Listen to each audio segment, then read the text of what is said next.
All right, in today's video, we're going to do a little bit of a deep dive in the book of Revelation. After all, this channel is called Black Swan Revelations. And the idea behind this channel is we could be in a Black Swan event and not even know it, because there's three criteria being in a Black Swan event. The first one is you don't know you're in a Black Swan event. Basically, that's part of the criteria. I know it sounds crazy, but you don't know you're in it until you're out of it. And then the second thing, that's actually the third thing, but the first thing really is it has to be a major catastrophe that basically hasn't happened before. It's very unique, and it has to be a world changer. And I think the rapture fits with that model. It's going to change the world overnight. So it has to be a game changer, kind of like 9/11. That was a game changer. And then the second thing is it has to interrupt the financial sector. That's a big one. Like you basically, there's no going back. You change the whole world the way it operates. Again, if we look at 9/11, airports were never the same. Airplanes were never the same. Now just about every plane has a marshal on it, a U.S. Marshal, and then also the doors are closed. I used to be able to look in on pilots and ask them questions and bug them and all this kind of stuff, but actually you can't do that anymore. So the world changed. Security upgraded, all kinds of stuff. So that's the criteria. And then of course the third is hindsight bias, which simply means is after it's over, you look back and go, oh yeah, I saw it coming. I saw it coming. Oh yeah, I saw 9/11 coming. Sure you did. All right, let's see what's going on here. We're going to go to the seals because I want to talk about these three groups of people here. This is kind of interesting here. So the fifth seal open. And when they had opened the fifth seal, I saw under the altar the souls of them that were slain for the word of God and for the testimony which they held. And they cried with a loud voice, saying, How long, O Lord, holy and true, dost thou not judge and avenge our blood on them that dwell on the earth? And white robes were given unto every one of them, and it was said unto them that they should rest yet for a little season, and their fellow servants, until their fellow servants and their brethren that should be killed as they were should be fulfilled.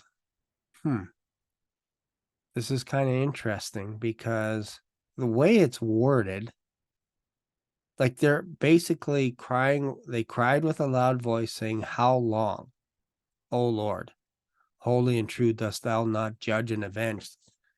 So I don't think these are Christians. I know that's going to sound weird, but I don't think they're like North American Christians. I think these are from the tribes of Israel. I think these are the Israelites that have been persecuted and martyred for their faith, for believing in the Messiah over history, over the past 2,000 years. Why do I say that? Because they seem to be on a time crunch. They're like, how much longer do we have to watch? Perhaps, I don't know if they're quarantined in this area, but it seems like they gather to appeal and to say, Lord, how long do we have to wait until you avenge us? Basically, as Christians, we're not walking around going, man, I can't wait till this person gets avenged. But I think as a Jew, as an Israelite, talking about the 12 tribes, I think you would be thinking about that. If you get persecuted by fellow Jews and you get slaughtered by them, you're going to be asking God to remember this incident. Jeremiah did it quite a bit. And remember how they treated me. And basically, don't hold back on these guys. They're rejecting everything that I'm telling them, and they're putting me through misery. So don't hold back. This is how Jeremiah spoke. As Christians, we don't do that stuff. We don't say words like that. We're always taught to pray for our enemies and, edify each other in the church and all this. We're not looking for vengeance. We're not. But the Jews were, especially the 12 tribes. They were looking for revenge, but not for them, not them to do it, but they were looking for God to do it. Because God said, I will repay. I will reward those people that hurt you. I will punish them. I will recompense. I have my reward with me, and it's going to be amazing. Just you watch. But then it is said that they should rest for a little season. Where have we heard that before? We heard that when one of the angels, or John, let's just say John was writing it, that the devil was bound for 1,000 years and he must be let loose for a little season. That's kind of interesting. Let me just see. Telling you, you can spend your whole life. And I wish I kick myself for not reading the Bible as much as I have in the past 2 years. Like I hardly would touch the Bible, but something happened that I can't stop reading the Bible. And I'm about right now, just for fun. I am in Genesis right now. So what do I have? I have to go to Psalms, end of Psalms. So this is how much I have left. I'm basically halfway. This is how much. So I have from basically page 1 to 650, because I've read Isaiah all the way to the end of the minor prophets, to the end of Malachi, and then I've also, before that, I read the New Testament. It took me about 2 weeks to read the New Testament. And we're approaching December. I started November 7th, and this is how much I have left. So I could be done this by Christmas time. And that'll mean that I will have finished reading the Bible 6 times this year. That's my goal, is to get 6 times. I want to get 6 times. But it's hard because when you're making videos like this and you're studying all the time as well, it's not easy. But in some ways, it is easy to do it in 2 months. So the last time I did it was 119 days. All right. The reason why I say that is the more you read the Bible, the smaller it gets. And then you start having a little Rolodex of verses that just pop in your head. It's actually amazing. I just love it. I love it. For me, compared to the first time I read it last February, it was a blur the first time. I didn't know what was going on. I was like, what's going on here? And I'm starting to get a little bit of a sliver, because I've read the Bible 10 times in the past year and a half, almost 2 years now. It'll be 2 years in February. So let's see here. Where am I going? Sorry, I'm a little bit bouncy tonight. A little bit bouncy. I hope you don't mind this, but I think we'll get a lot accomplished here tonight. So we're trying to figure out who these groups of people are. So again, rest for a little season. Okay, we're talking about the devil being bound up, and I think that's in Revelation 19, 20. And I saw an angel come down from heaven, having the key of the bottomless pit and a great chain in his hand, and he laid hold on the dragon, that old serpent, which is the devil and Satan, and bound him for 1,000 years, and cast him into the bottomless pit, and shut him up, and set a seal upon him, that he should deceive the nations no more, till the 1,000 years should be fulfilled. And after that, he must be loosed a little season. That's the same wording as what we just saw in the 5th seal. That's interesting. So the 5th seal, back to there. Where's that? fifth seal. And when he had opened the fifth seal, I saw under the altar the souls of them that were slain for the word of God and for the testimony which they held. And they cried with a loud voice, saying, How long, O Lord, holy and true, dost thou not judge and avenge our blood on them that dwell on the earth? And white robes were given unto every one of them. And it was said unto them that they should rest yet for a little season. So the devil has to be bound up he has to be released for a little season. And here it's saying that they are to rest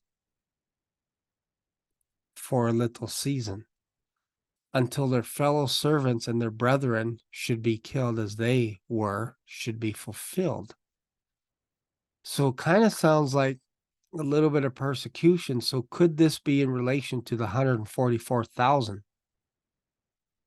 Because it seems like they got killed too. Well, we'll jump over to that, but I want to look at this second group of people here. This is a multitude. So after the 12,000, after the 12 tribes were sealed, the 144,000, then John sees a multitude after the sealing. So we get these group of people that are asking how much longer. Then we get the sixth seal where 144,000 are sealed.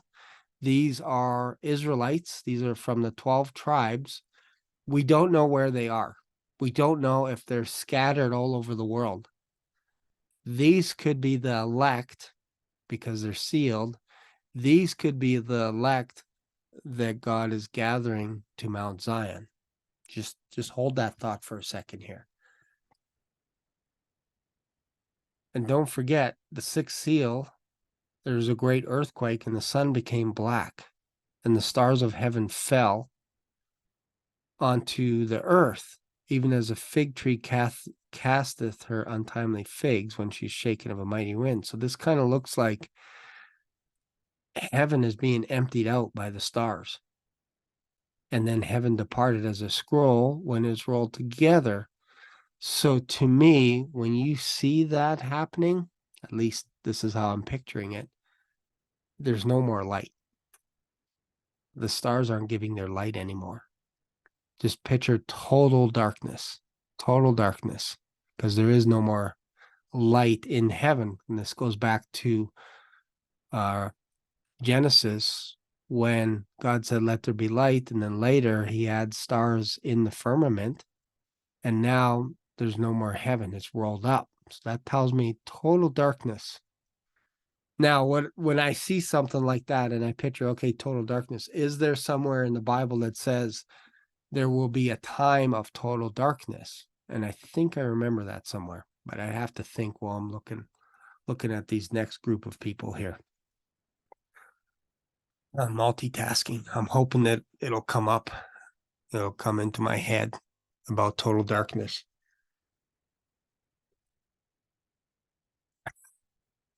Don't you like these kind of Bible studies where we just take our time and we just digest a book out of the Bible and we just kind of go through it with a fine-tooth comb and we just take our time? What's interesting so far in this video, we've been just talking about people in heaven. Kind of begs the question, how did all these people get here? Like we see a group of people that are saying how much longer, and I said my theory is they've been there for a couple thousand years. That's a long time to wait.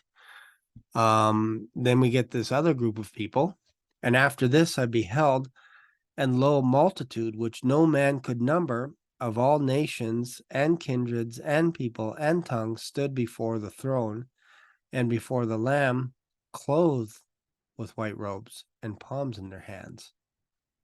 So they already have robes on them, and cried with a loud voice, saying, Salvation to our God, which sitteth upon the throne and unto the Lamb.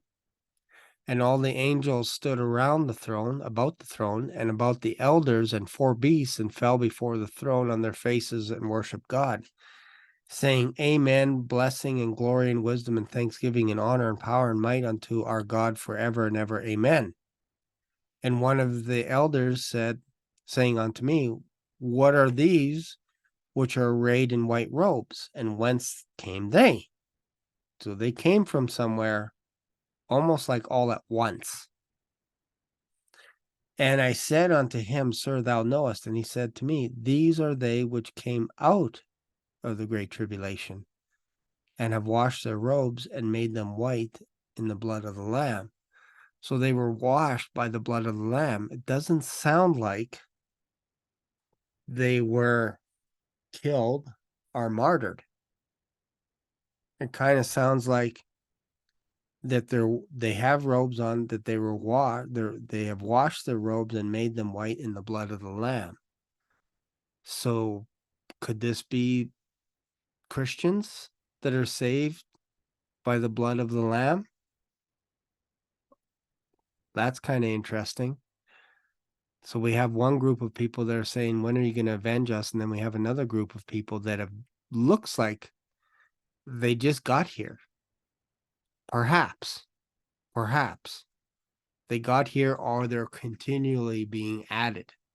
Like John could be like, okay, he noticed this, now this seal opened up, and then all after the sealing of all these tribes, like 12,000 from all the tribes, then John notices, oh, look at this.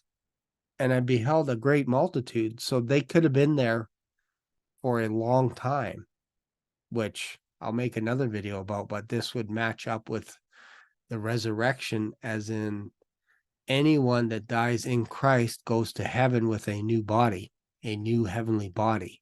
And I've made videos about that. That would fit the bill for these people, because they're clearly coming from all nations, kindreds, and people and tongues, and stood before the throne. So they have feet before the Lamb, clothed with white robes. They have arms and legs and palms in their hands. So they're holding palm trees. So they have bodies. These aren't spirits. These aren't spirits. And the other group of people are waiting until their brethren. What kind of talk is that, where you're like, your fellow servants and brethren should be killed the same way that they were, should be fulfilled? Boy, I just have verses coming out of Jeremiah, Isaiah, Ezekiel, when they were being persecuted, when the Syrians came and took away the 10 tribes. And then later the Babylonians came in and took away the southern tribes, took them away. They were all lamenting, going, man, this whole place is being decimated right before our very eyes. So I think that's those people in the fifth seal. It's interesting that it's the fifth seal as well. These seals may not be open in order, by the way. My sister and I were talking about this the other day. You know, the first seal doesn't necessarily have to be the first in order. It could mean one of the 7 seals, because it's very strange. I'm just throwing this out there, that the Antichrist shows up right out of the gate and he's conquering. I'm like, this is kind of strange that he's conquering right out of the gate. But if he had 7 seals, what if Jesus opened the middle seal or the 4th seal, like in order? Like you got 1, 2, 3, 4, 5, 6, 7. What if he just picked the 3rd one in line, and that's the first seal that he opened, which is the Antichrist, showing us that this is important. And John's writing this down as he sees Jesus Christ opening the seals. They may not be in order.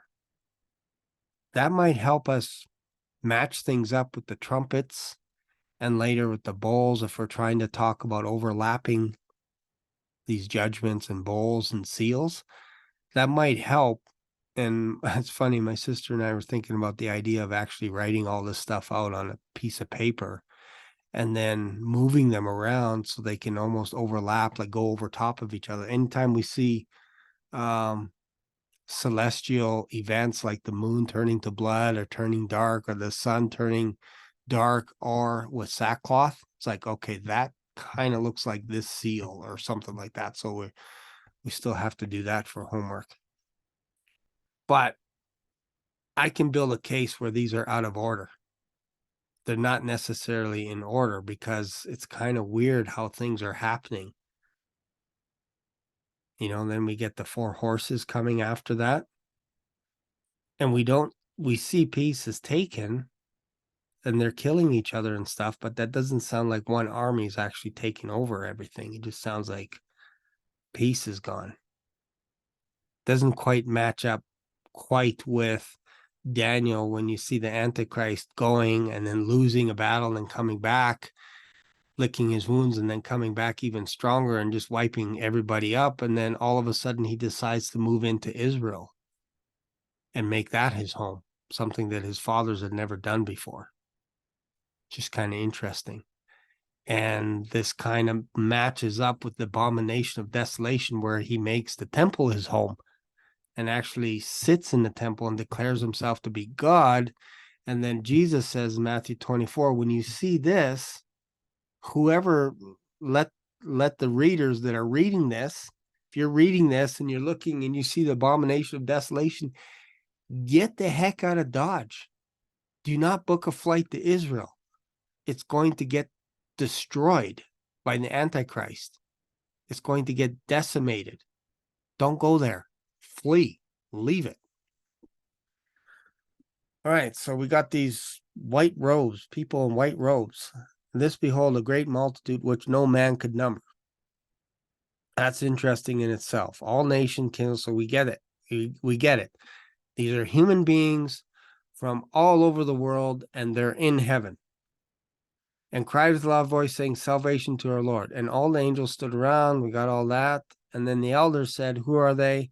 They came out of the great tribulation. So depending how you read this, if you look up the word came out of, sometimes that's delivered from the start of something.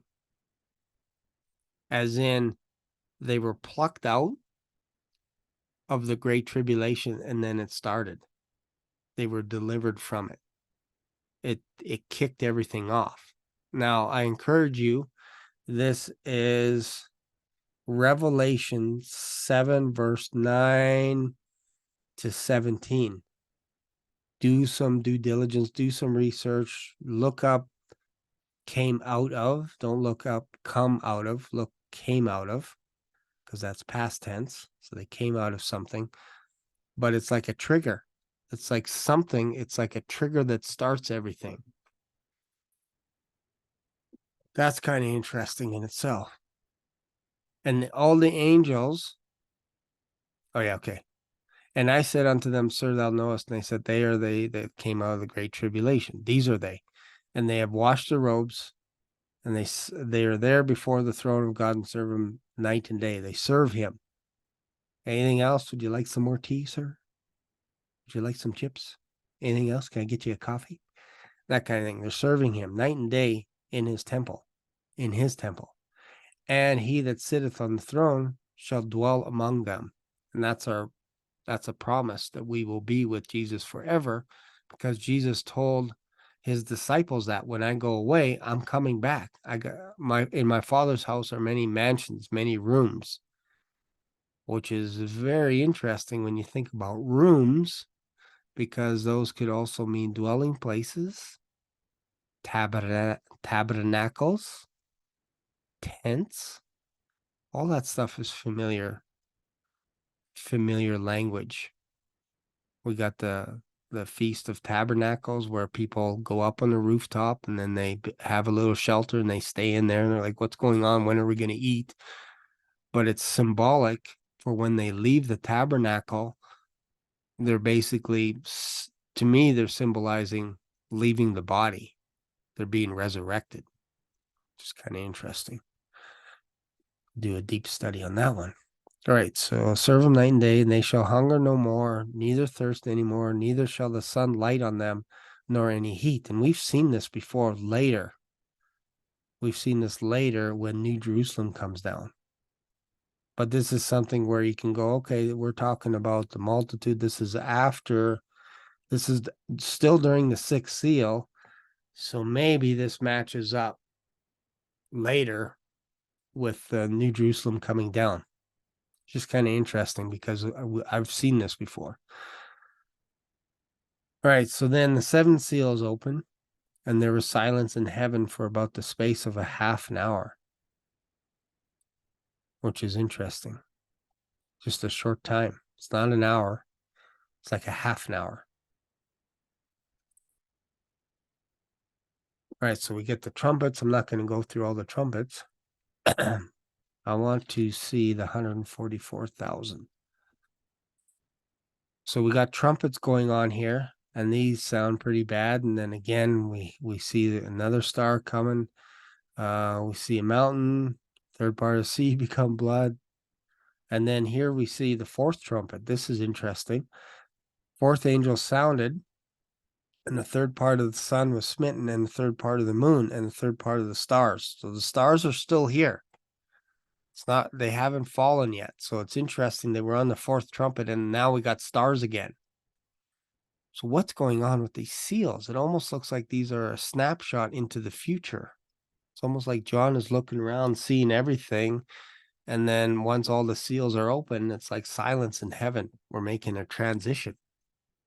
So we get the fourth trumpet and a third. So we lose literally a third of the day, third of the night. So if you have a 24-hour period and you lose, what is that, 4 hours? 8 hours in a 24-hour period, that's 1/3. So that means you have to change the time to match what's going on right now. You have to change your clock. You have to change your calendar and your time, because time, you think time is racing right now? It's racing. You have to change times. You have to change the calendar. I wonder if that ties into Daniel, because the Antichrist changes the time, which is interesting, right?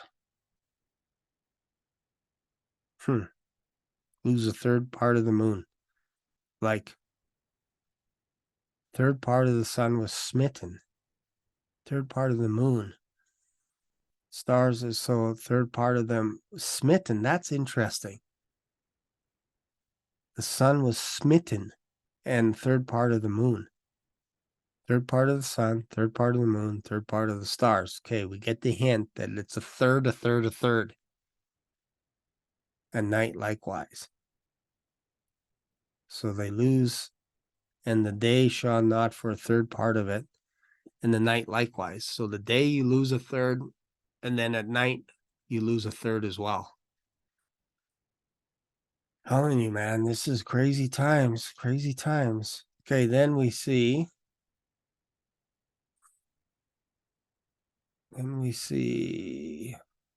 sixth trumpet, seven thunders.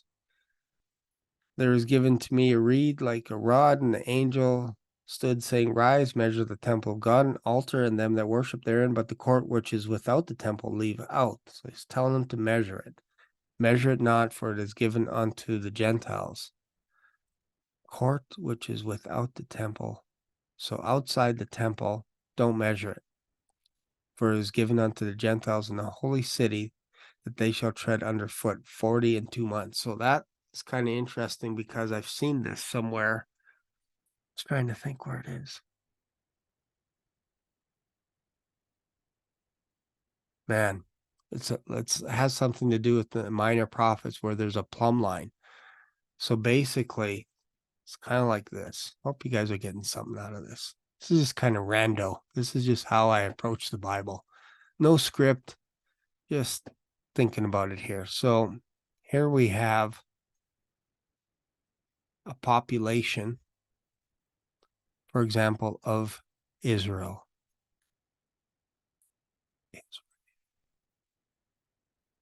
Okay?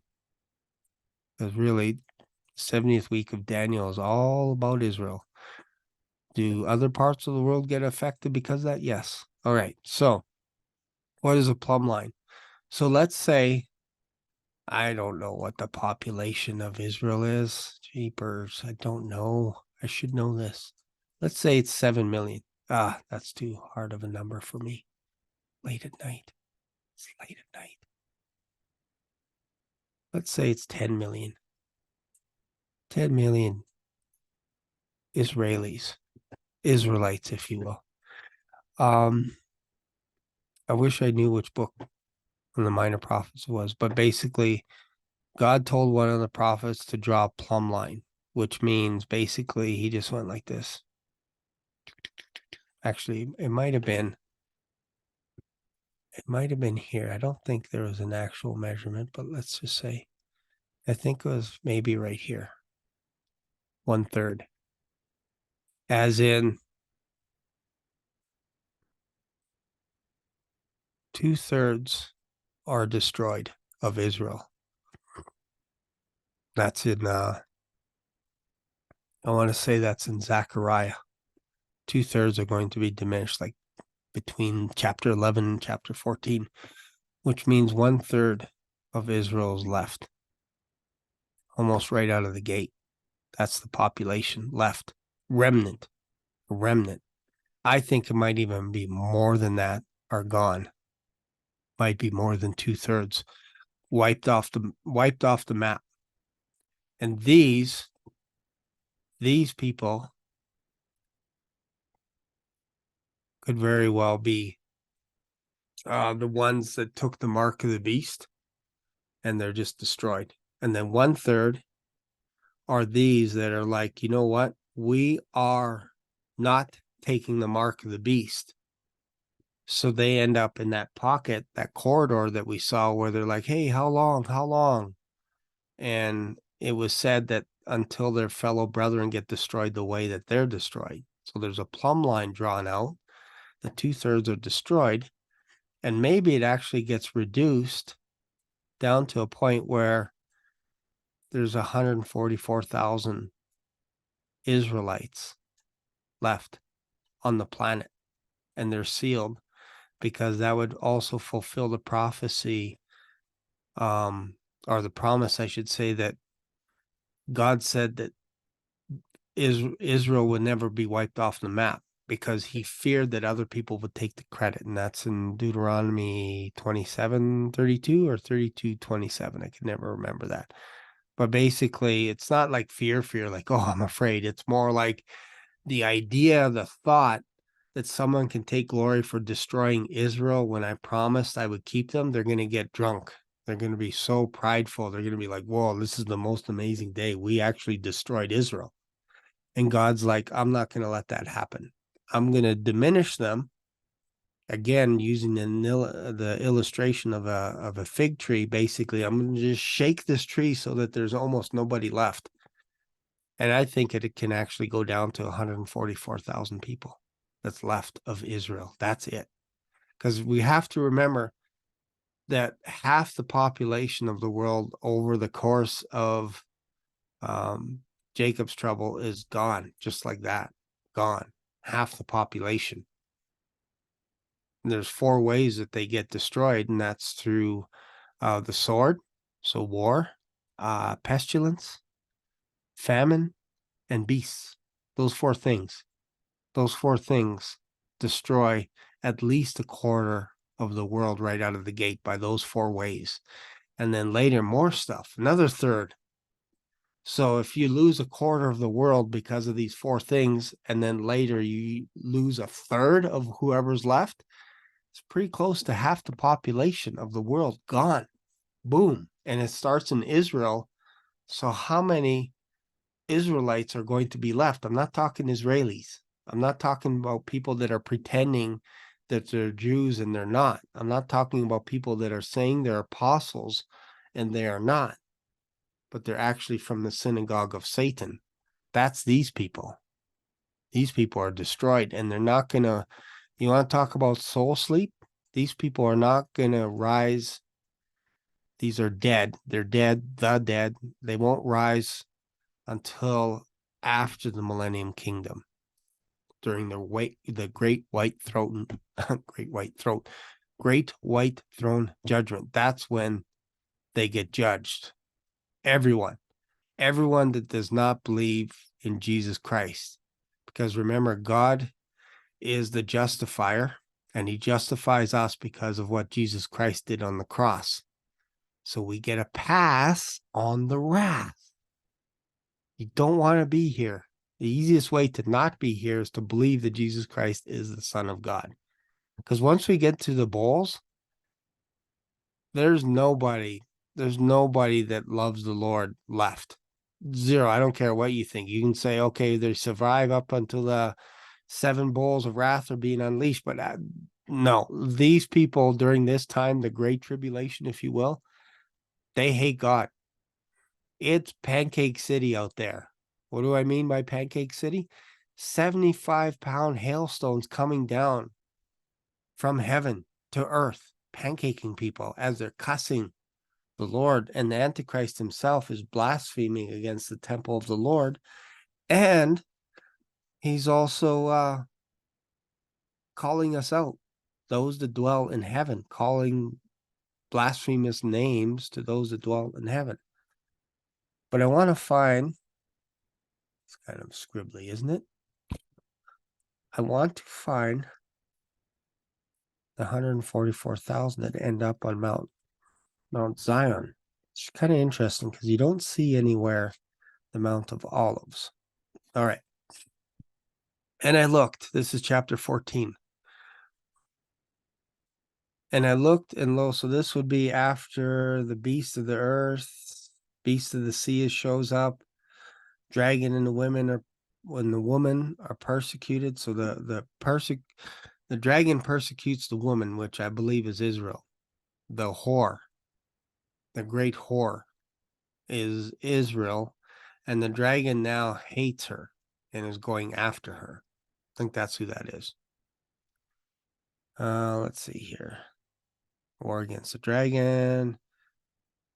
The dragon fought against Michael and lost. Lost is basically his first war. He's like 0-1. He gets cast out.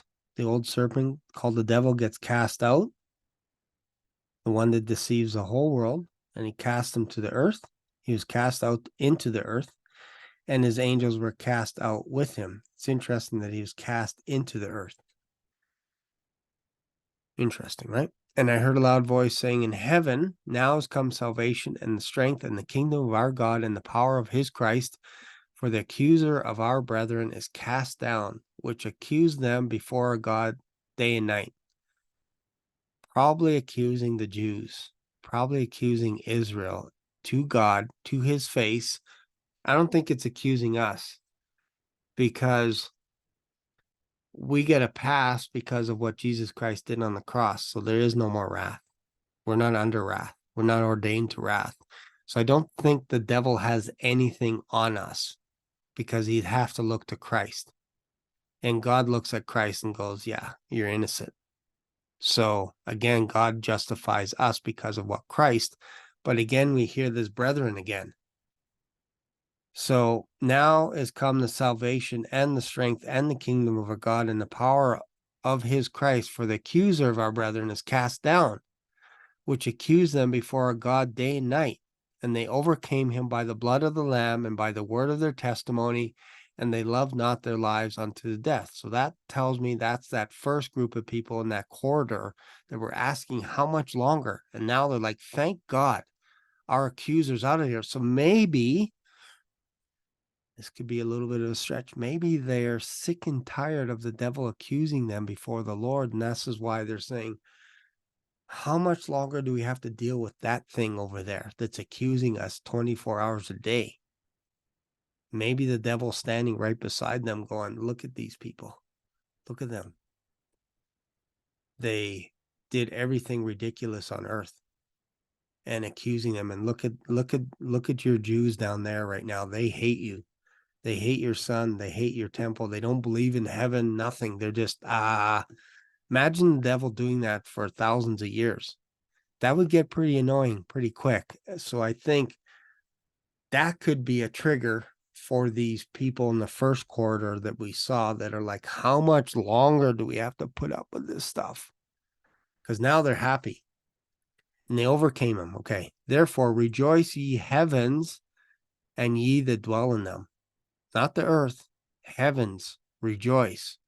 Woe to the inhabitants of the earth and of the sea, for the devil is come down onto you, having great wrath, because he knoweth that he has but a short time.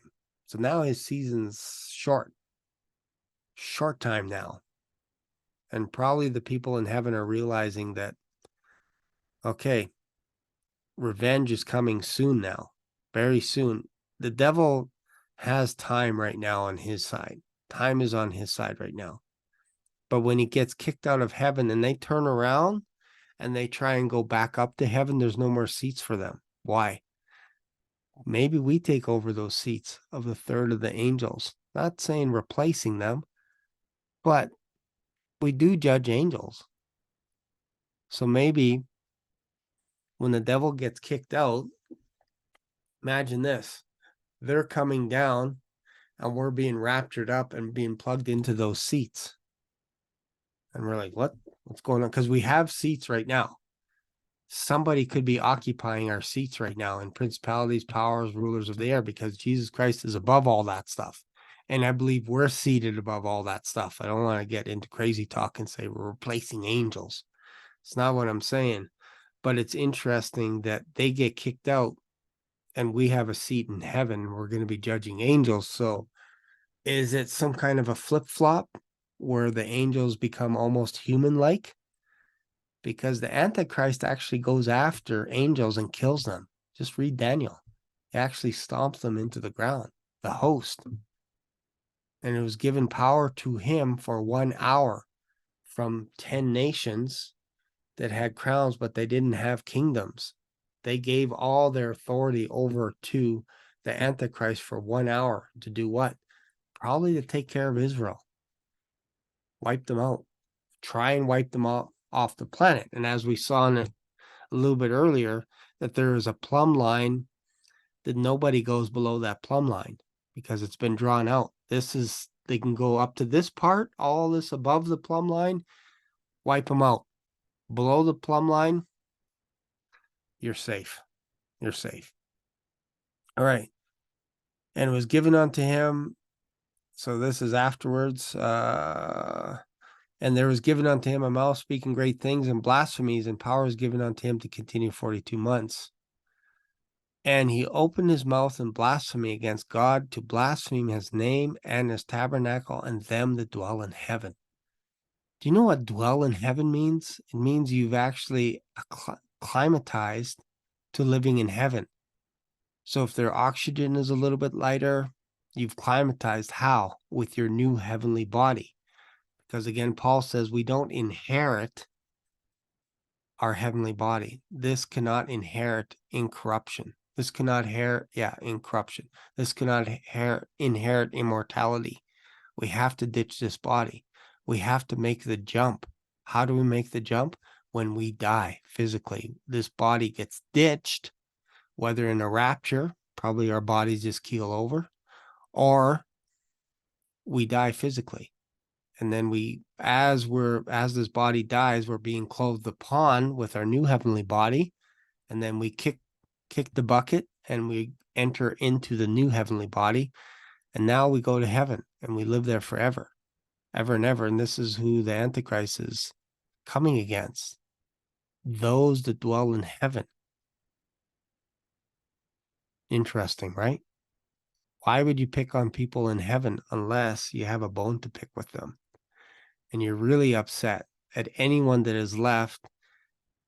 If all the Christians are gone, we're out of here. Jew, Gentile, whoever believes in Jesus Christ, if we're out of here, what's stopping the Antichrist from going after whoever calls himself Israel, whoever calls himself Israeli, whoever calls himself a Jew?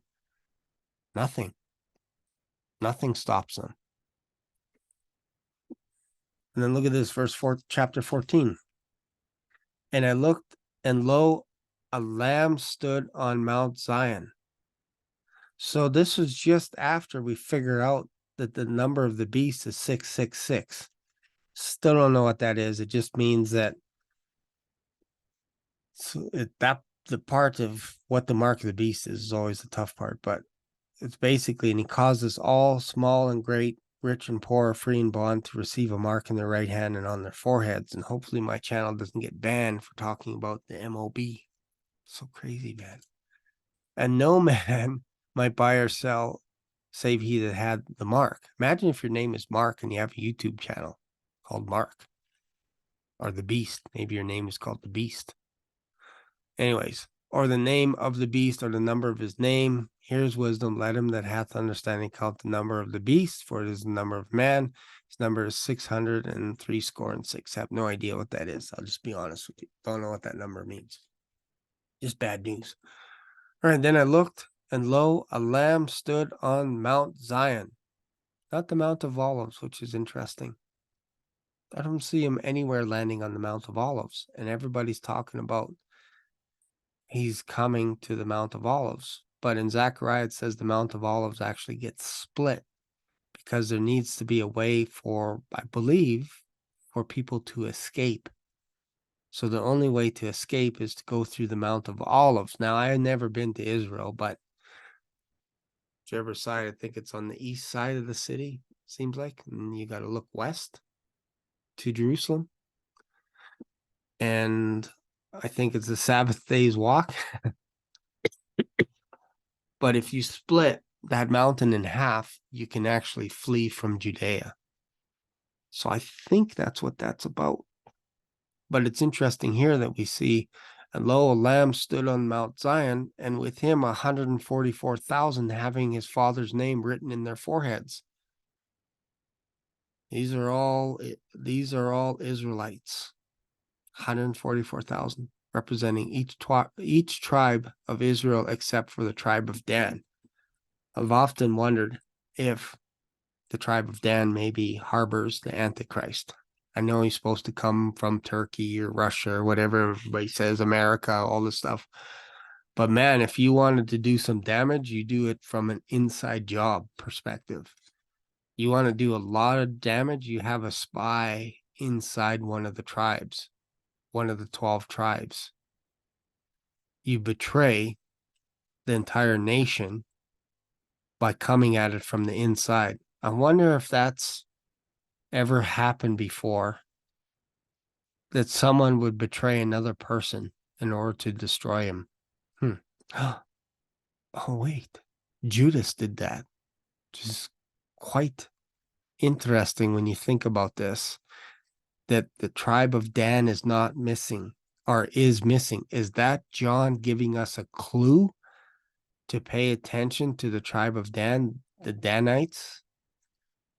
In their day, they were powerful. They loved war. Some people said they moved to the east in, I don't know, Denmark. Who knows? I don't know enough about that stuff, but it's just kind of interesting, I guess, to figure out where all these tribes went. But Dan fled right away. Didn't like the land that he was allotted, which was like the middle of Israel. Hated it.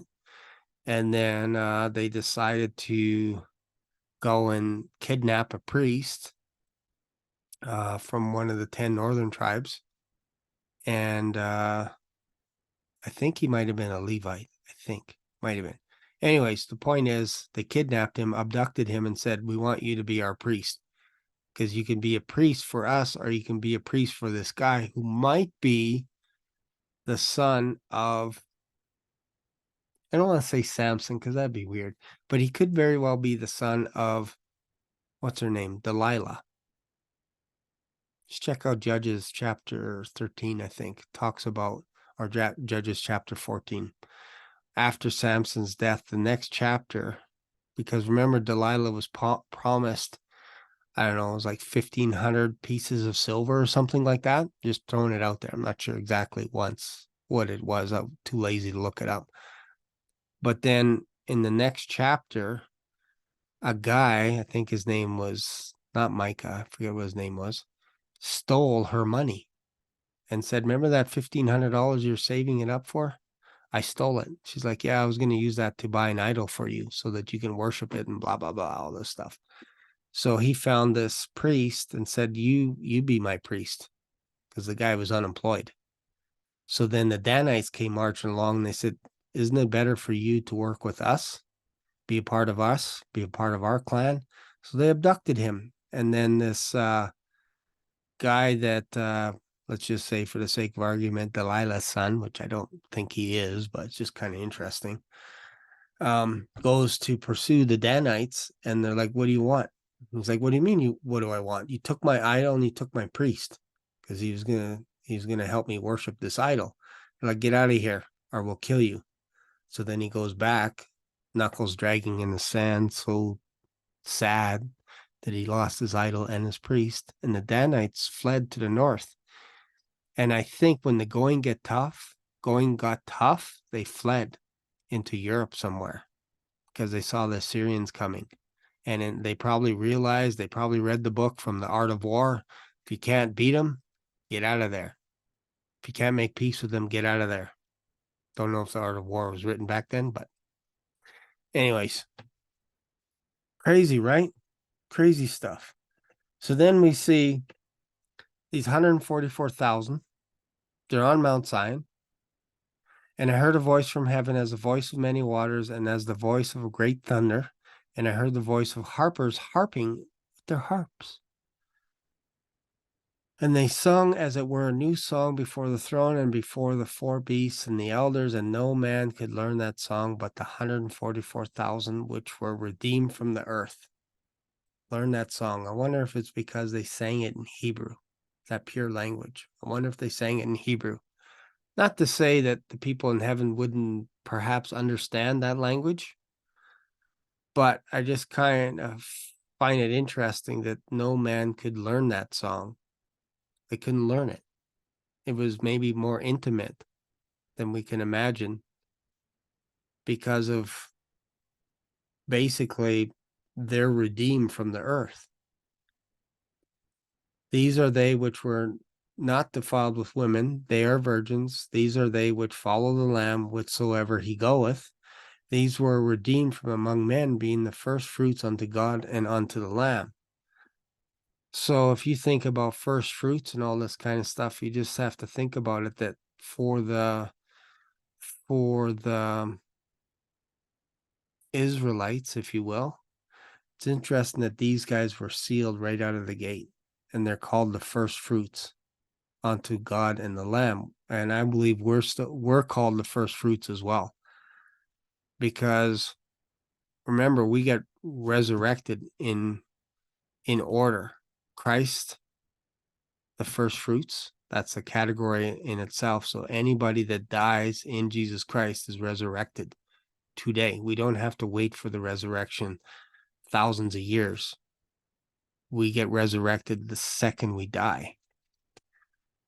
These were they that were redeemed from among men, the first fruits unto God and the Lamb, and in their mouth is found no guile, for they are without fault before the throne.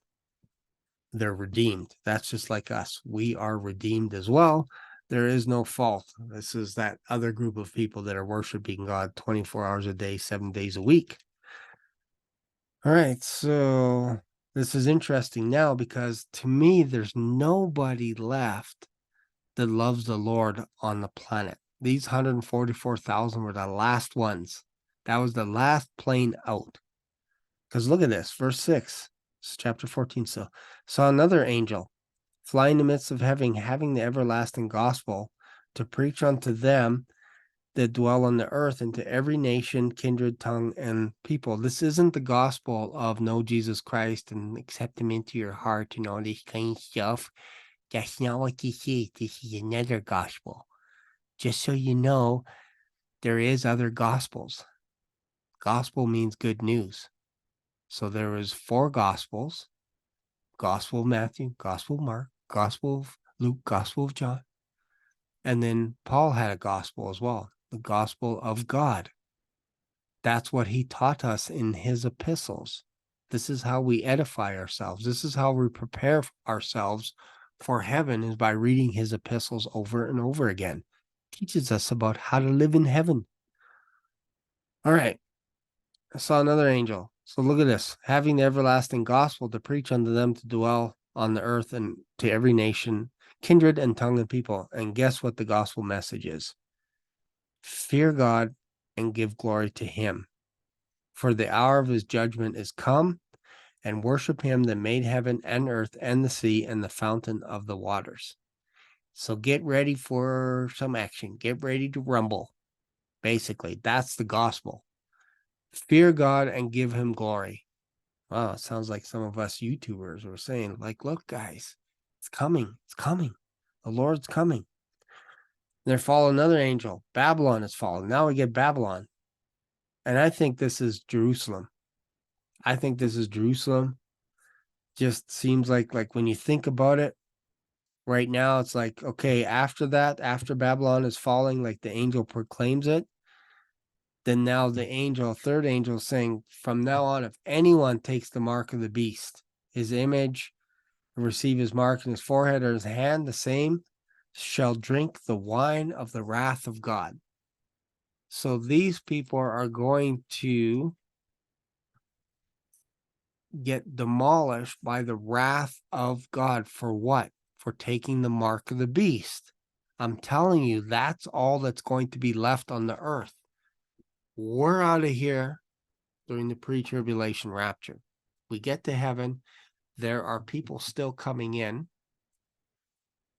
Israelites, if you will, dying for their faith during the tribulation. Probably people are turning, they're going, you know what? Our friends are gone and we accept Jesus Christ as our Lord and Savior, but there's no plane to leave. So now what they have to do is they have to run and they have to flee from the Antichrist. So if you don't know how to do that, then go join Joel Richardson and company, because they're going to be here. They don't believe in a pre-tribulation rapture. So they're preparing, they're building bunkers. They want a den to hide in. From what? From the wrath of God. They don't believe in a pre-tribulation rapture. They don't.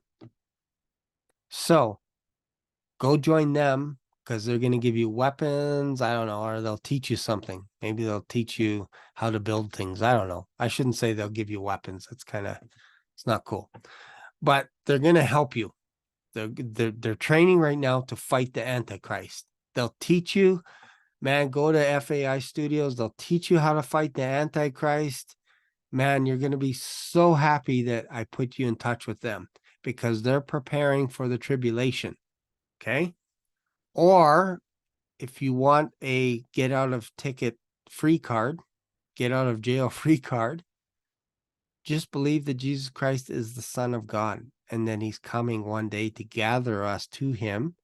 Because look at all this stuff that's coming down the pipes, guys. This is not for us. Those 7 vials, those are for people to take the mark of the beast. That's not you. The Antichrist is going to be blaspheming people that dwell in heaven. Who's that? That's those that get raptured. And those that have been martyred for the past 2,000 years, persecution, all this kind of stuff for their faith, and all those that have died and have been resurrected. There's millions and millions of people in heaven right now. You just can't see it. So when you can't see it, people are like, oh yeah, that's all mumble jumble stuff. Just believe God and you're going to have to go through hell on earth. It's ridiculous when you dive into the book of Revelation. So these 144,000, boom, out of there. And now that the temple's open, I looked, and behold, the temple of the tabernacle, the testimony of heaven, is open. And boom, we get the 7 vials. So before that, before the 7 plagues, there's a ripe harvest. Thrust in thy sickle and reap. Harvest of the earth is ripe. So basically, everybody's getting squashed here. Doesn't matter who you are now. You're getting squashed. This is the time of squashing grapes. You don't want to be here. I can't say this enough. And then the woman and the scarlet beast, and remember, the beast hates the woman. Mystery of Babylon. So this is the city. I saw the woman drunken with the blood of the saints and with the blood of the martyrs of Jesus. And when I saw her, I wondered with great admiration. Interesting, right? How many nations do you know that are martyring Jesus over thousands of years, are martyring people that believe in Jesus Christ for thousands of years? How many people do you know that? How many nations? I know we're not really witnessing it here in North America. Are there some people that come against Christians? Very rare. I'm telling you, it's very rare. We have a good life here in North America. Europe, maybe. Not so much now. You can say there's a ton of persecution. China, maybe. You know, they have underground churches. Iran, maybe. I think Israel is kind of like number one on the list because think about it. They killed all the apostles, the Jews. Jews were killed. Jesus was killed. Stephen was stoned. You can go on and on. Not Jeremiah, I don't think. But other prophets. Zechariah was killed. Many prophets. God brought many prophets, many people. And they were killed by Jews. They were killed by the Israelites because they didn't want them to tell them anything. In fact, they would tell them, don't prophesy. Prophesy, you're done. Don't do it. All right, so I think so. Babylon will be thrown down. Yeah, they've been made rich. Rejoice over her, thou heaven, and ye holy apostles and prophets, for God hath avenged you on her. So right there, holy apostles and prophets being avenged on what? On Babylon. I think Babylon is Israel. Take it for what it is. Then we get the marriage supper of the Lamb, and this is not what you think. And I'm going to wrap this up. The marriage supper of the Lamb is not a banquet where you can sit down and have tea, and then you have a 5-course meal and all this kind of stuff. That's not what the marriage supper of the Lamb is. You just have to read it. Look at this. Let's go verse 6. This is 19, verse 6. And I heard, as it were, the voice of a great multitude, and as a voice of many waters, and the voice of mighty thundering, saying, Alleluia, for the Lord omnipotent reigneth. Let us be glad and rejoice, and give honor to him, for the marriage of the Lamb is come, and his wife hath made herself ready. When? The 7 years that she was in heaven. And to her was granted that she should be arrayed in fine linen, clean and white, for the fine linen is the righteousness of saints. Here's the marriage supper of the Lamb that everybody's so excited. And he saith unto me, Right, blessed are they which are called unto the marriage supper of the Lamb. Who's that? Christians. And he saith unto me, These are the true sayings of God. And I fell at his feet to worship him. And he said, See thou do it not. I am thy fellow servant and of thy brethren, and have the testimony of Jesus. Worship God. And for the testimony of Jesus is the spirit of prophecy. It's interesting. I saw heaven open, and behold, a white horse. This would be a good verse for Joel to explain. Joel Richardson from FEI Studios.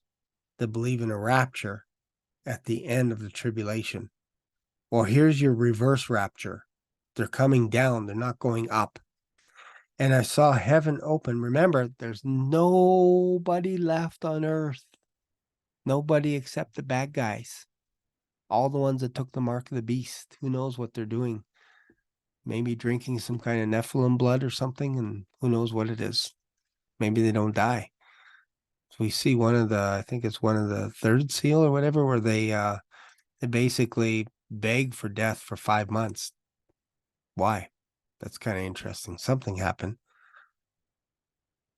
So I saw heaven open, and behold, a white horse, and he that sat upon him was called Faithful and True, and in righteousness he doth judge and make war. So this is Jesus Christ. His eyes were a flame of fire, and on his head were many crowns, and he had a name written that no man knew but he himself. And he was clothed with a vesture dipped in blood. That's interesting. He's got a little bit of blood on his clothes. A little bit of blood. And it's interesting that he's on a white horse. I often thought, if he's on a horse and he's riding through a river of blood. There's probably a chance only his robe would be touched just a little bit because horses are pretty tall. So let's just say it's like 5 feet deep. Horses can swim in rivers, right? Just so you know that, with riders on their back, they can swim. So if you have a robe on, it might not get fully soaked. Could just be like it was dipped in blood. That would explain a lot if he was on a horse. Just a thought. But here's the interesting part. So verse 13, he was clothed with a vesture dipped in blood, and his name was called the Word of God. Because again, when the second sickle, that we show a little bit of the first sickle, second sickle, where basically the earth is being harvested. After the second sickle, there was blood basically up to the bridle of the horses. Kind of interesting. And the armies which were in heaven followed him upon white horses. We get white horses. Yeah. Woohoo. We get white horses. Pegasus. I don't know if they have wings, but anyways. Followed him upon white horses. So we're following him. He's leading the charge. We're not escorting him to earth. Don't know who came up with that idea. It's ridiculous that we're going to be raptured upward and back down. U-turn. Silly. And out of his mouth goeth a sharp sword, and with it he should smite the nations, and he shall rule them with a rod of iron, and he treadeth the winepress of the fierceness and wrath of the Almighty God. And he hath on his vesture and on his thigh a name written, King of Kings and Lord of Lords. And I saw an angel standing in the sun, and he cried with a loud voice, saying unto all the fowls that fly in the midst of heaven, Come and gather yourselves together to the supper of the great God, that ye may eat of the flesh of kings, and the flesh of captains, and the flesh of the mighty men, and the flesh of horses, and them that sit on them, and the flesh of all the men, both free and bond, both small and great. So that is the supper of the great God. It's kind of interesting. Then we get just before that, like I read, the marriage supper of the Lamb. Blessed are they which are called unto the marriage supper of the Lamb. This almost seems like you can empty out heaven with angels, multitudes of people from every nation, millions upon millions pouring out of heaven like a bowl, following behind Jesus Christ and touching down on earth to exercise their revenge on all those that took the mark of the beast and come against Jesus Christ. It would be very easy to find out who they are. Why? Because they're going to have boils all over their body. They have boils all over their body. That's what happens. I think it's one of the trumpets that happens. But actually, it's the vial. It's the first vial. Let's go here. First vial. Yeah. And the first went and poured out his vial upon the earth, and there fell a noisome and grievous sore upon the men which had the mark of the beast, upon them which worshipped his image. So if you're coming down from heaven with all the angels and you're touching down on the ground, and you know pretty much all of them have taken the mark of the beast by this time, it's going to be easy to just slice and dice as you go. Slice and dice. Do your little fencing, and then somebody might come from behind and stab you, like one of the people that have the mark. And you're like, dude, really? Seriously? I'm immortal. And you're doing this to me? Turn around. Whoosh, done. So, anyways, lots of stuff going on, man. We covered a lot. Covered a lot of stuff. So, anyways, then we get the great white judgment seat.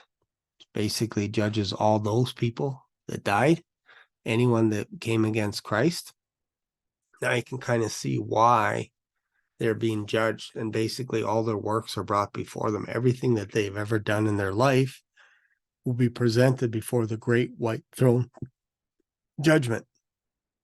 And their names are not written in the Lamb's book of life. Why? Because they took the mark. They're getting tossed into the lake of fire with with the Antichrist and with the devil, the false prophet, and all the angels that worship the devil. and all those that don't believe in God. This is when they get tossed in the lake of fire. They're not in the lake of fire right now. They're sleeping. They're sleepy time right now, soul sleeping. Why? How do we know this? Well, they get raised after the 1,000-year millennium kingdom. We haven't even talked about the Gog and Magog war after the millennium kingdom. That's where the devil actually gets dealt with, and then he gets tossed into the lake of fire. Everyone else. Anyways, that's it. I hope you got something out of this video. I know it's just a short video, just a little video. I can go all night, but I do have to go to work tomorrow morning. I do have to get up, go to work. I'm pretty tired. Probably tell in my eyes I'm wiped. This will wipe me out here. I wasn't planning on going this long. I was just like, yeah, I'll just spend 5 or 10 minutes talking and see how that goes. Anyways, hope you got something out of this. If you have, feel free to subscribe. Let me know. Perhaps maybe I made the book of Revelation a little bit more interesting and perhaps not as scary. It's a fascinating book when you read it a few times. Some interesting things that pop out. Let me know your thoughts. Yeah. Thanks for watching. Don't forget to subscribe. Watch this video again if you have time. I'll see you later. Bye.